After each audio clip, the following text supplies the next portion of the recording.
भारत को धमकी देने वाला बांग्लादेश अब मदद के लिए गिड़गिड़ाया। यूनुस सरकार ने भारत से मांगे 50,000 टन चावल। अराकान आर्मी ने उड़ाई यूनुस सरकार की नींद।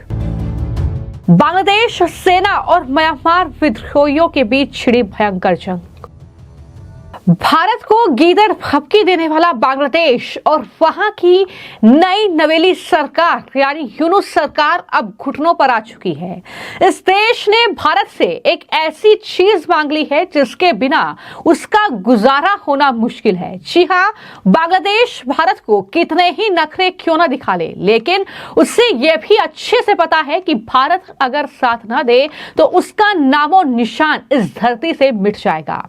अब बांग्लादेश ने भारत से चावल की मांग की है। जी हाँ, ये वही बांग्लादेश की यूनुस सरकार है जो लगातार भारत को धमकी दे रही है, जो लगातार वहां पर अल्पसंख्यकों को टारगेट कर रही है, जो वहां पर हिंदुओं का नरसंहार कर रही है। लेकिन बांग्लादेश की यूनुस सरकार अब जैसे ही म्यांमार की अराकान आर्मी ने उनके क्षेत्र पर कब्जा किया तो जाहिर तौर पर अब उन्हें भारत ही याद आई है और भारत से उन्होंने चावल की मांग की है।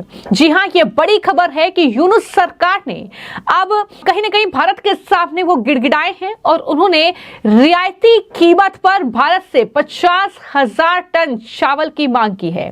बता दें कि भारत बांग्लादेश को नमक, तेल, मसाले से लेकर न्यूक्लियर रिएक्टर तक का निर्यात करता है और अगर भारत बांग्लादेश से मुंह फेर लेगा तो जाहिर तौर पर यह देश बर्बाद हो जाएगा। लेकिन फिलहाल जो मौजूदा वहां के प्रधानमंत्री हैं कार्यवाहक मोहम्मद यूनुस, वो जाहिर तौर पर अभी तक अमेरिका में बाइडेन के सहारे वो भारत को धमकी दे रहे थे और लगातार उनका ये रवैया देखने को मिला। लेकिन जैसे ही म्यांमार की अराकान आर्मी ने बांग्लादेश के खिलाफ विद्रोह किया, यूनुस सरकार के खिलाफ विद्रोह किया और खबर यह है कि बांग्लादेश के कुछ हिस्से पर कब्जा भी कर लिया है, क्योंकि जिस तरीके से बांग्लादेश की यूनुस सरकार कट्टरता को समर्थन कर रही है, जिस तरीके से वो कट्टरपंथी संगठनों का साथ दे रही है, यही वजह है कि अब अराकान आर्मी ने बांग्लादेश की सरकार के खिलाफ विद्रोह छेड़ दिया है और उसका असर ये हो रहा है कि अब यूनुस सरकार घुटनों पर आ चुकी है और जो कल तक भारत को धमकी दे रही थी, जो भारत को गीदड़ भभकी दे रही थी, जो शेख हसीना के मामले को लेकर भारत पर तमाम तरह के इल्जाम लगा रही थी, वो आज भारत के सामने घुटने टेक चुके हैं और बांग्लादेश ने अब भारत से 50,000 टन जो है चावल की मांग की है। अब बांग्लादेश की अंतरिम सरकार ने अपने खाद्यान्न भंडार को भरने के लिए यह कदम उठाया है और सरकार ने भारत से 50,000 टन चावल आयात करने का फैसला किया है ताकि जो खाद्य संकट वहां पर गहरा गया है उससे निपटा जा सके। वित्त सलाहकार सलेहुद्दीन अहमद ने बांग्लादेश सचिवालय में सरकारी सलाहकार समिति की बैठक के दौरान इस फैसले की पुष्टि भी करती है कि वो भारत से 50,000 टन जो है वो चावल की मांग कर रहे हैं। बांग्लादेश में चावल का स्टॉक बहुत कम हो चुका है और यही वजह है कि बांग्लादेश ने भारत से रियायती मूल्यों पर ये 50,000 टन चावल देने का अनुरोध किया है।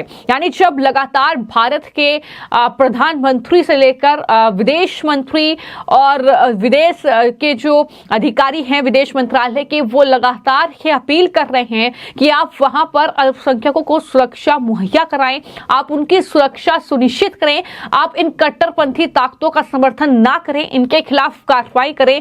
लेकिन विपरीत स्थिति इससे देखने को मिल रही थी। लेकिन जैसे ही अब म्यांमार के विद्रोहियों ने इस तरीके से विद्रोह वहां पर छेड़ दिया है, जिस तरीके से बांग्लादेश सेना और म्यांमार की अराकान आर्मी के बीच ये झड़प जो है वो दरअसल कुछ हिस्सों में देखने को मिल रही है, वैसे ही अब बांग्लादेश की यूनुस सरकार घुटनों पर आ चुकी है और इस तरीके से अब भारत से ये वो चावल की डिमांड कर रही है। एक तरीके से कह सकते हैं कि भारत के सामने कहीं ना कहीं यूनुस यूनुस सरकार ने घुटने टेक दिए हैं और अब बांग्लादेश की मुश्किलें जो हैं वो कम होने का नाम बिल्कुल नहीं ले रही हैं। पिछले हफ्ते से म्यांमार की बांग्लादेश सीमा पर सुरक्षा व्यवस्था में एक बदलाव देखने को मिला है, क्योंकि जुंटा ने इस क्षेत्र पर नियंत्रण खो दिया है, जिसका भारत पर भी असर हो सकता है, ऐसी जानकारी मिल रही है। म्यांमार के सभी विद्रोही समूह में सबसे बड़ा अरक्कन आर्मी अब रखाइन प्रांत यानी बांग्लादेश की जो सीमा से सटा एक बड़ा हिस्सा है उस पर नियंत्रण कर रहा है, जो भारत के लिए रणनीतिक रूप से काफी ज्यादा अहम है।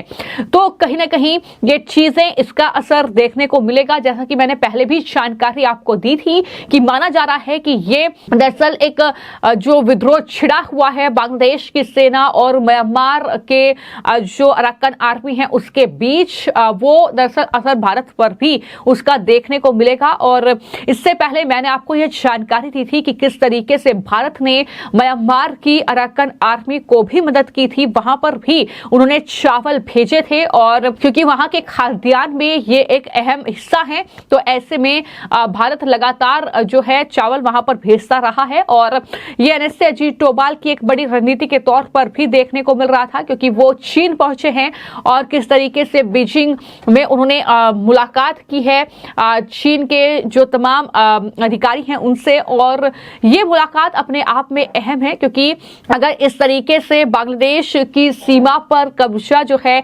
वो म्यांमार की अरक्कन आर्मी ने किया है, तो चीन का भी इसमें कहीं ना कहीं हो सकता है कि दखल देखने को मिले। तो ये तमाम रणनीतिक रूप से ये चीजें अहम मानी जा रही हैं। लेकिन मैं आपको जानकारी दे दूं कि म्यांमार और बांग्लादेश को विभाजित करने वाली 270 किलोमीटर लंबी जो सीमा है उस पर जुंटा यानी म्यांमार की सेना का नियंत्रण खत्म हो गया है। ऐसी भी रिपोर्ट सामने आ रही है कि अरक्कन आर्मी अब म्यांमार बांग्लादेश सीमा के साथ बांग्लादेश के भीतर के क्षेत्रों को नियंत्रित करता है, और इससे बांग्लादेश की सेना और अरक्कन आर्मी के बीच टकराव हो सकता है। सुरक्षा स्थिति और जटिल इलाके में हो सकती है, ये भी माना जा रहा है। यानी मुश्किलें जो हैं वो बांग्लादेश की यूनुस सरकार के लिए बढ़ती ही नजर आएंगी। इसके अलावा अरक्कन सेना ने नफ नदी के पार आवाजाही को भी पूरी तरीके से बंद कर दिया है। अरक्कन सेना ने दावा किया है कि पुलिस और म्यांमार सेना से संबंध स्थानीय मुसलमान बांग्लादेश भागने की कोशिश कर रहे हैं, ये भी जानकारी निकलकर सामने आई है। तो कुल मिलाकर इस तरीके से इस पूरे मामले को लेकर तमाम जानकारी निकलकर सामने आ रही है। लेकिन बात अगर बांग्लादेश की जाए तो शेख हसीना के गद्दी से हटते ही जिस तरीके के हालात बांग्लादेश में बने हैं, खासतौर पर जो अल्पसंख्यक समुदाय के लोग वहां पर हैं, फिर चाहे वो हिंदू हो फिर चाहे वो ईसाई हो, और उनके लिए जिस तरीके से वहां पर उनका नरसंहार हुआ है, जिस तरीके से मनमाने तरीके से उनकी गिरफ्तारियां हुई हैं, उन पर अत्याचार बढ़ा है। और इस्कॉन का मामला कौन नहीं जानता है कि वहां पर जो है इस्कॉन प्रमुख की गिरफ्तारी और अब तक उन्हें जमानत नहीं मिल पाई है। इसके खिलाफ भारत में लगातार विरोध प्रदर्शन का दौर जारी है।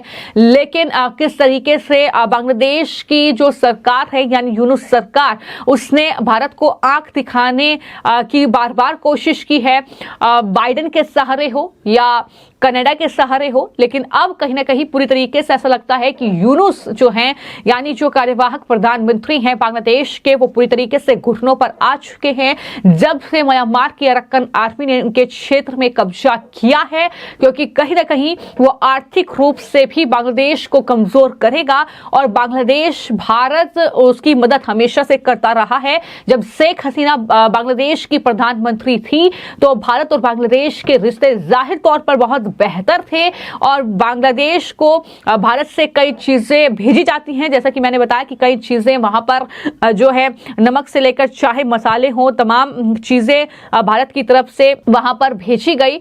लेकिन उसके बाद जो कहीं ना कहीं रिश्तों में खटास आई है और जिस तरीके से यूनुस सरकार ने भारत को धमकियां दी हैं, लेकिन उन सब के बीच अब कहीं ना कहीं ऐसा लगता है कि यूनुस सरकार घुटनों पर आ चुकी है और इस तरीके से अब वो भारत सरकार के सामने गिड़गिड़ा गिड़गिड़ा रही है और 50,000 टन चावल की मांग जो है वो दरअसल अपनी खाद्य पूर्ति करने के लिए अब भारत से उन्होंने ये डिमांड की है। हालांकि भारत का रुख इस पर क्या होगा, क्या जवाब भारत के विदेश मंत्रालय की ओर से आएगा, इसका इंतजार रहेगा।